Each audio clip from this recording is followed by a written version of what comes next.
मेरी जिद्दी माँ। ये उन दिनों की बात है जब मैं कॉलेज में थी।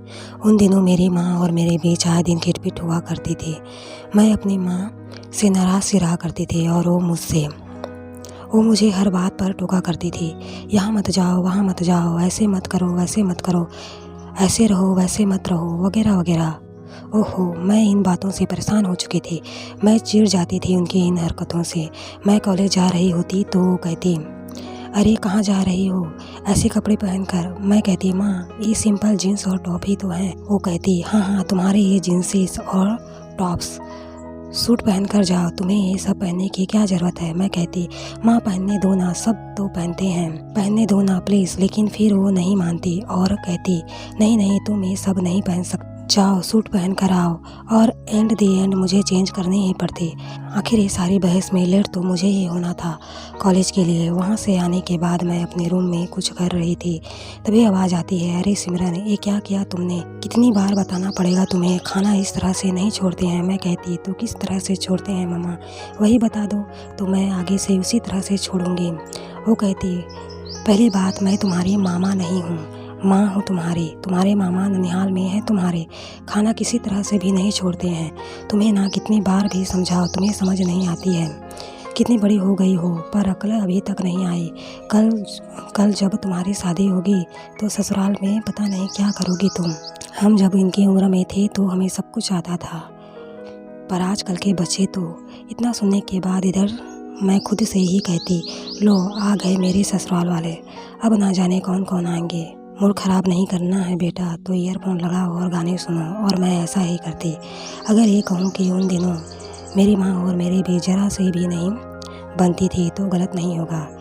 इस बार तो हद ही हो गई। मेरे दोस्त ने कहीं घूमने जाने का प्लान बनाया।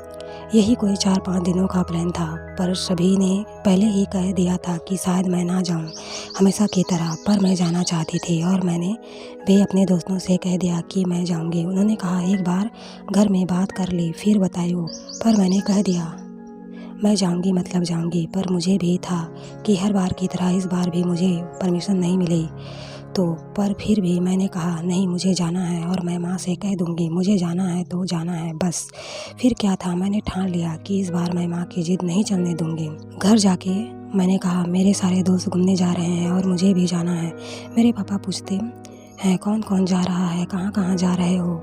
पर मेरी माँ कहती है 4-5 दिन, इतने दिनों के लिए जाने की क्या ज़रूरत है, यहीं आसपास घूमने चले जाओ, एक ही दिन में घूमना भी हो जाएगा।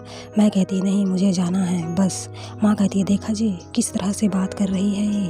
पापा कहते, जाने दो ना, कुछ दिनों की तो बात है। पर माँ कहती, अभी सिर्फ कॉलेज में अपने दोस्तों के साथ रहती है और इतनी बदतमीज़ हो गई है, कुछ दिन और उनके साथ रहेगी तो ना जाने और कितनी बदतमीज़ हो जाएगी। मैं कहती, देखा पापा देखा, ये हमेशा ही ऐसा ही करती हैं, मुझे कभी भी कहीं जाने नहीं देती हैं, मुझे कुछ भी अपनी मर्ज़ी से कुछ करने नहीं देती हैं, ना ही मुझे बाल काटने देती हैं और ना ही मुझे स्टाइलिश कपड़े पहनने देती हैं। हर बात पे रोका टोका करती हैं। औरों की माँ तो ऐसा नहीं करती, उनकी मर्ज़ी का भी ख्याल रखती हैं। अभी भी सभी जा रहे हैं, किसी को ऐसा नहीं है कि परमिशन ना मिले, पर मुझे तो कहीं जाने ही नहीं देती।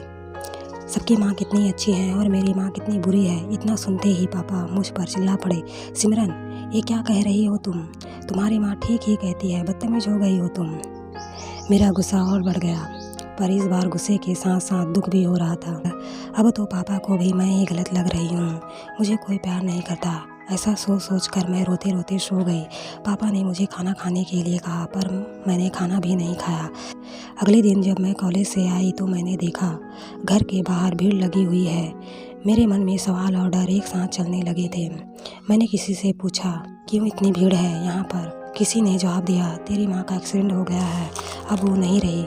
मैं भागते हुए अंदर गई और देखा कि पापा का हाल बुरा है, माँ को लेटा दिया गया है। मैंने उन्हें बहुत पुकारा, माँ उठो, कुछ तो कहो ना, डांटो ना मुझे, इतनी बोलती हो, कुछ तो बोलो ना प्लीज़, कुछ कहो ना। कुछ दिनों बाद अब मैं देखती हूँ मुझे डांटने वाला कोई नहीं है, कुछ कहने वाला कोई नहीं है। घर में सन्नाटा सा है, मुझे किसी बात के लिए टोकने वाला कोई नहीं है। चाहे मैं कुछ भी करूँ, कैसे भी रहूँ, कहीं भी जाऊँ, छोटे बाल रखूं या लंबे बाल, मेरी मर्ज़ी है, पर मुझे कुछ भी पसंद नहीं आ रहा है।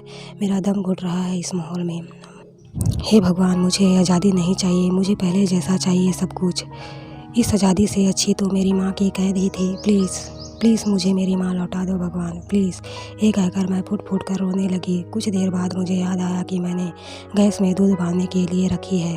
देखा तो दूध जल चुकी थी। मैंने जल्दबाजी में पतीला उठाने के लिए हाथ लगाया तो मेरे हाथ जल गए। मुझसे अचानक चीख निकल गई, माँ। मैंने देखा तो मैं पसीने से लथपथ अपने बेड में हूँ और मुझे पता चला कि उस महाभारत के बाद तो मैं रोते रोते सो गई थी। ये सब कुछ एक बहुत बुरा सपना था। मैं जल्दी से बेड से उठी, माँ के रूम में गई, वहाँ वो नहीं थी। मैं भागते हुए किचन में गई, वहाँ उन्हें पाकर मैंने आवाज़ लगाई, माँ। वह आवाज़ सुनकर मुड़ी और मैंने उन्हें गले से लगा लिया और रोने लगी। वो समझ ही नहीं पा रही थी कि हुआ क्या है, पर मैं ये बात समझ चुकी थी कि मेरी लाइफ जो इतनी अच्छी है वो मेरे माँ पापा के कारण ही है। और मैंने अपनी माँ को कभी भी ऐसे गले नहीं लगाया था, तो उन्हें ये अच्छा लग रहा था। उन्होंने मेरी हालत देखते हुए पूछा कि क्या हुआ सिमरन, ऐसे क्यों रो रही हो, कोई बुरा सपना देखा क्या? मैंने कहा, हाँ, नहीं उमा, सॉरी, नहीं जाऊंगी घूमने के लिए, मैं आपके साथ ही रहूंगी। वो आप मुझे कुछ बनाना सिखाना चाहती थी ना, आज मैं वो बनाना सीख लेती हूँ। माँ ने कहा, बेटा 2-3 दिन की बात है, चले जाना।